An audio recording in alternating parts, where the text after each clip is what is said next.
नमस्कार दोस्तों, आप सभी का स्वागत है आपके अपने YouTube channel study today with Viplav में। तो दोस्तों, आज की इस वीडियो में हम क्लास 12 के हिंदी इलेक्टिव पेपर के लिए अभिव्यक्ति और माध्यम से 120 वीवीआई ऑब्जेक्टिव क्वेश्चंस को देखने जा रहे हैं। ठीक है, आज की इस वीडियो में हम लोग 60 वीवीआई ऑब्जेक्टिव को देखेंगे और नेक्स्ट वीडियो में 60 वीवीआई ऑब्जेक्टिव को देखेंगे। ये सारे के सारे क्वेश्चंस एग्जाम पेपर के लिए मोस्ट इंपॉर्टेंट रहने वाला है। एक क्वेश्चन सीधे आपको एग्जाम पेपर में देखने को मिलेगा। अभिव्यक्ति और माध्यम से हमेशा क्वेश्चंस पूछे जाते हैं। ये आपको खंड ख में देखने को मिलेगा। एग्जाम पेपर में आपको खंड ख में अभिव्यक्ति और माध्यम से रिलेटेड जो है प्रश्न देखने को मिलेगा। इसलिए सभी से रिक्वेस्ट है, वीडियो को कंप्लीट देखिए, वीडियो को लाइक और शेयर कीजिए। तो चलिए इन 60 वीवीआई ऑब्जेक्टिव क्वेश्चंस को फटाफट देख लेते हैं। तो चलिए शुरू करते हैं। पहला क्वेश्चन है कि भारत में पहला छापाखाना कहाँ पर लगाया गया था। भारत में पहला छापाखाना कहाँ पर लगाया गया था?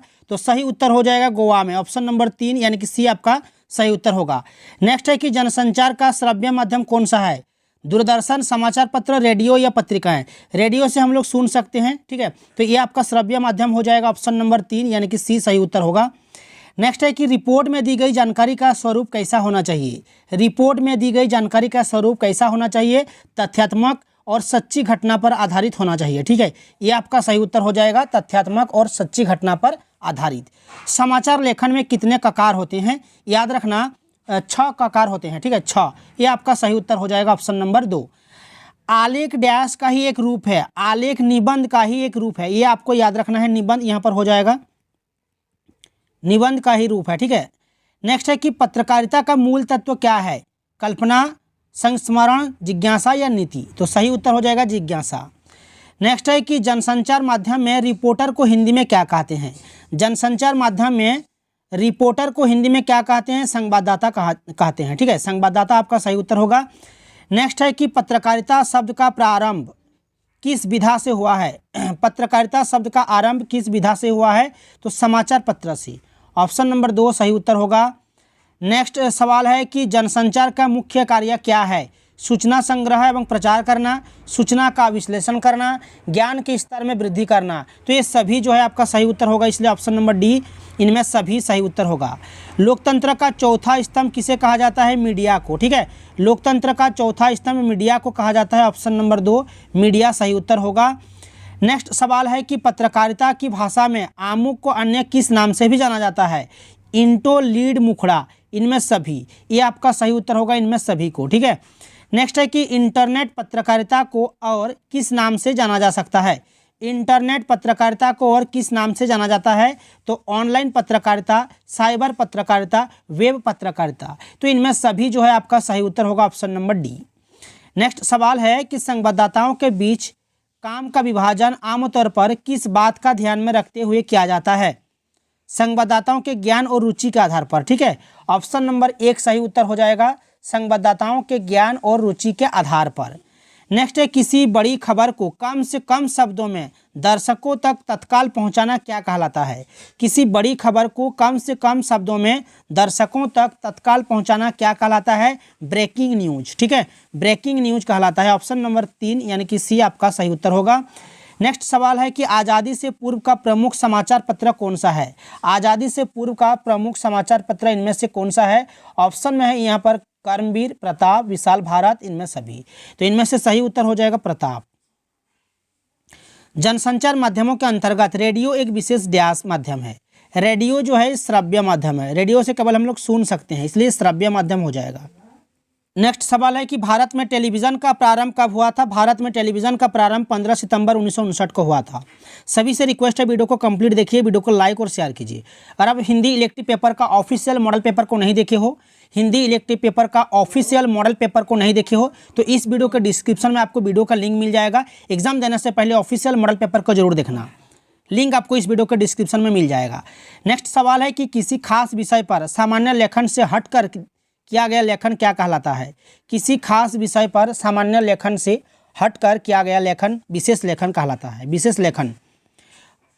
अच्छे आलेख के क्या गुण होने चाहिए?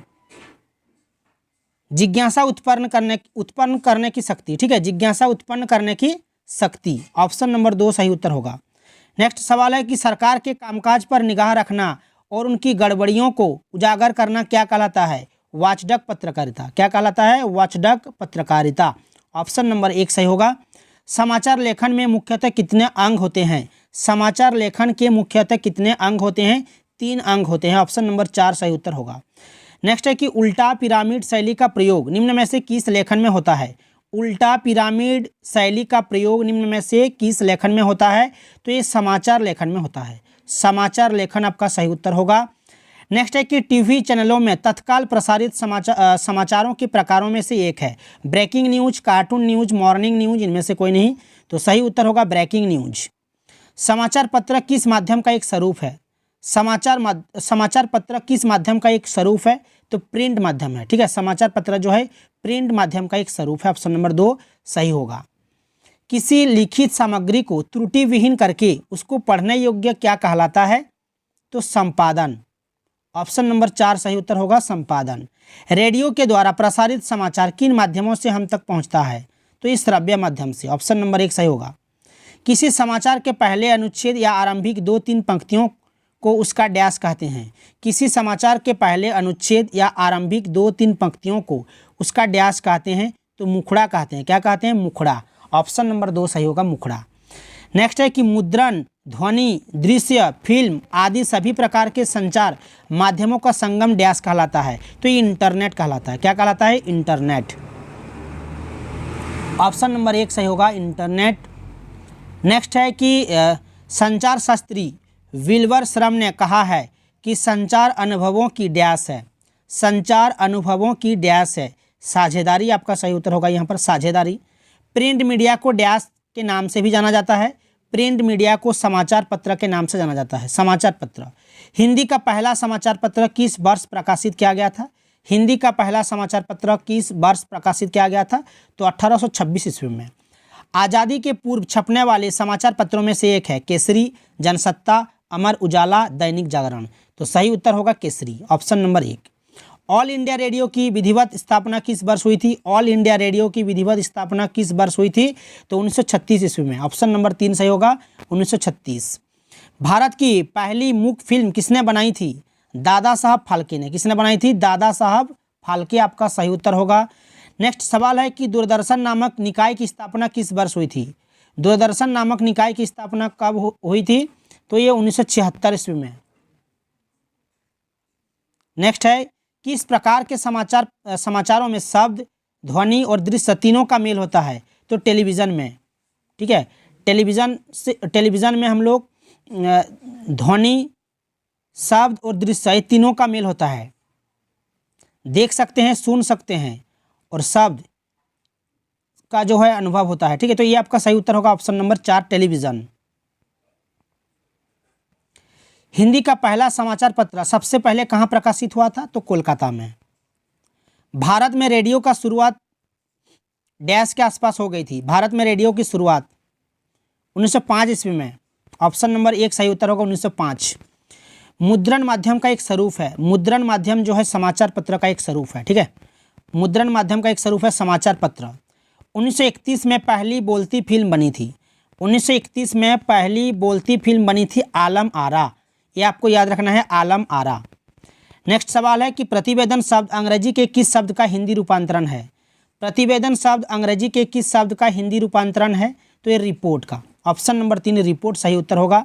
संचार भाषा में किन तत्वों की प्रचुरता है? संकेताक्षरों और कुटपदों की। ठीक है, ऑप्शन नंबर 1 सही होगा। नेक्स्ट सवाल है कि संचार के मुद्रण माध्यम में किसे शामिल किया जाता है?